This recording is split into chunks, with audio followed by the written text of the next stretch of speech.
E aí, beleza? Lendo a palavra bíblica do segundo livro das Crônicas, leremos o capítulo 24. Senhor Deus e Pai, muito obrigado pelo teu amor, favor e poder. Fica conosco constante nesse dia de vindouro, com tudo que eles há. Te amamos. Te engrandecemos em nome do Senhor. Amém. Bem, temos no capítulo 24, 27 versículos, e diz do versículo 1 em diante: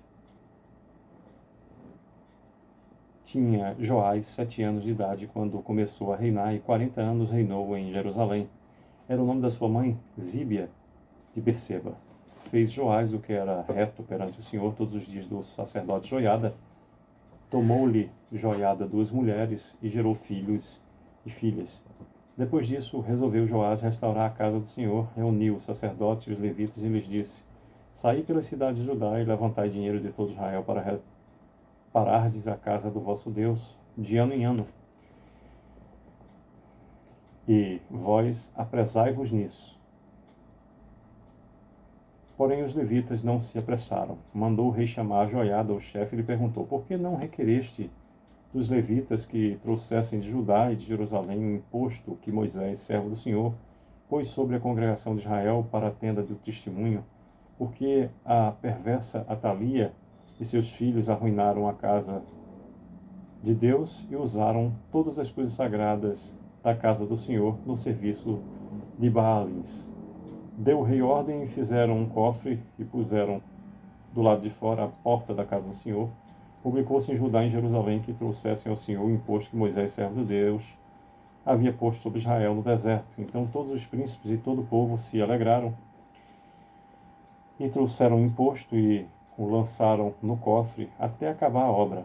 Quando o cofre era levado por intermédio dos levitas a uma comissão real, vendo-se que havia muito dinheiro, vinha o escrivão do rei e o comissário do sumo sacerdote, esvaziaram-no, tornavam-no.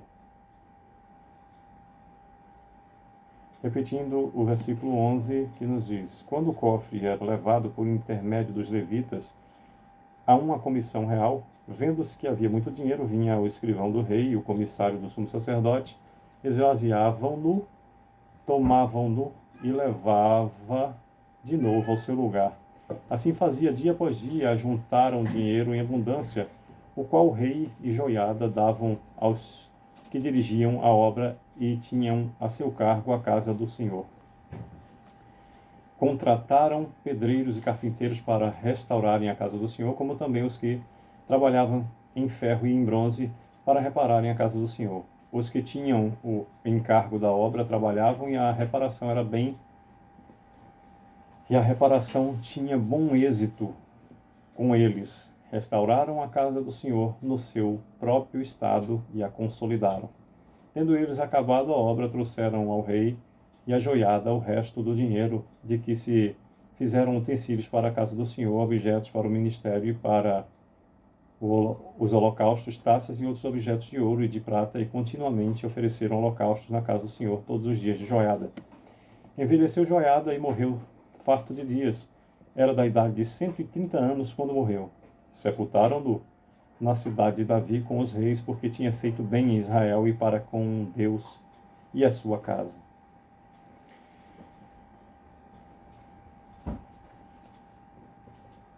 Depois da morte de Joiada, vieram os príncipes de Judá e se prostraram perante o rei, e o rei os ouviu. Deixaram a casa do Senhor, Deus de seus pais, e serviram aos postes ídolos e aos ídolos, e por sua culpa, repetindo o versículo 18 que nos diz: Deixaram a casa do Senhor, Deus de seus pais, e serviram aos postes ídolos e aos ídolos, e por esta sua culpa veio grande ira sobre Judá e Jerusalém. Porém o Senhor lhes enviou profetas para os reconduzir a si. Estes profetas testemunharam contra eles, mas eles não deram ouvidos.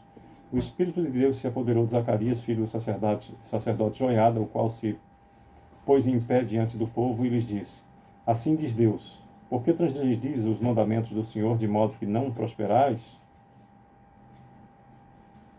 Porque deixeis o Senhor, também ele vos deixará. Conspiraram contra ele e o apedrejaram por mandado do rei no pátio da casa do Senhor. Assim o rei Joás não se lembrou da beneficência que Joiada, pai de Zacarias, lhe fizera, porém matou-lhe o filho. Este, ao expirar, disse: o Senhor o verá e o retribuirá. Antes de findar o ano, subiu contra Joás o exército dos sírios, e vindo a Judá e a Jerusalém, destruíram dentre o povo todos os seus príncipes, cujo desposo remeteram ao rei de Damasco. Ainda que o exército dos sírios viera com poucos homens, contudo o Senhor lhes permitiu vencer um exército muito numeroso dos judeus, porque estes deixaram o Senhor Deus de seus pais. Assim, executaram os sírios os juízos de Deus contra Joás. Quando os sírios se retiraram dele, deixaram-o gravemente enfermo, conspiraram contra ele os seus servos por causa do sangue dos filhos do sacerdote Joiada, e o feriram no seu leito e morreu. Sepultaram-no na cidade de Davi, porém não nos sepulcros dos reis. Foram estes os que conspiraram contra ele: Zabade, filho de Simeate, o amonita, e Jeozabel, e o Jeozabade,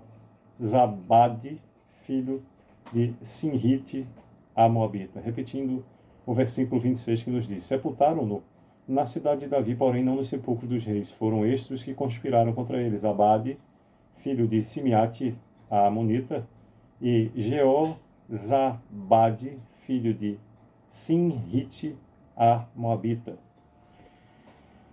27º e último versículo do capítulo 24 do segundo livro das Crônicas nos diz: quanto a seus filhos e as numerosas sentenças proferidas contra ele, e a restauração da casa de Deus, eis que estão escritos no livro da história dos reis. Em seu lugar reinou Amazias, seu filho. Pois bem, por meio desses 27 versículos, nos fala o capítulo 24 do segundo livro das Crônicas sobre o reinado de Joás, com ênfase no versículo 1 ao 16, nos fala sobre Zacarias, que foi morto pelo rei, do 17 ao versículo 22, nos fala sobre o juízo de Deus sobre Joás, do 23 ao versículo 24, e a conspiração contra o rei Joás, do 25 ao último versículo 27. Vale a pena a gente observar que o reinado de Joás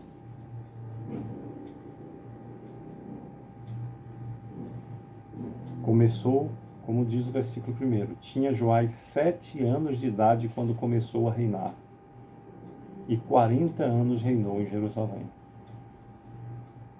E todo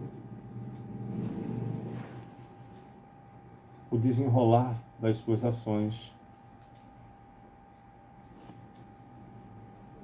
aqui registrada em boa parte, mostrou o que fez com Zacarias, dentre outras atitudes, colocando o povo em pecado novamente junto a postes ídolos e aos ídolos, a idolatria a outros deuses. E o que acontece quando o povo faz isso? O juízo de Deus. E o juízo de Deus também ficou claro que alcançaria quem provocou a isso, o próprio Joás. Então houve a conspiração contra o rei e, efetivamente, a justiça se fez também com ele. Estejamos atentos para que o nosso caminhar seja puro, para que a gente possa se melhorar a cada dia, e mesmo imperfeito como somos, venhamos a beber nas fontes da maravilhosa graça e misericórdia do Senhor todos os dias. Que Deus a todos abençoe e proteja, é o que desejo. Possamos viver o extraordinário que é viver em meio ao amor, favor e poder de Deus todos os dias. É o que desejo para mim, para todos os meus familiares, nossa família consanguínea, nossa parentela, nossa família cristã, vizinhança e respectiva parentela. A você, aonde essa mensagem da palavra de Deus chegar, que possamos viver o extraordinário que é viver os átrios da paz do Senhor. Sucesso e Deus a todos abençoe.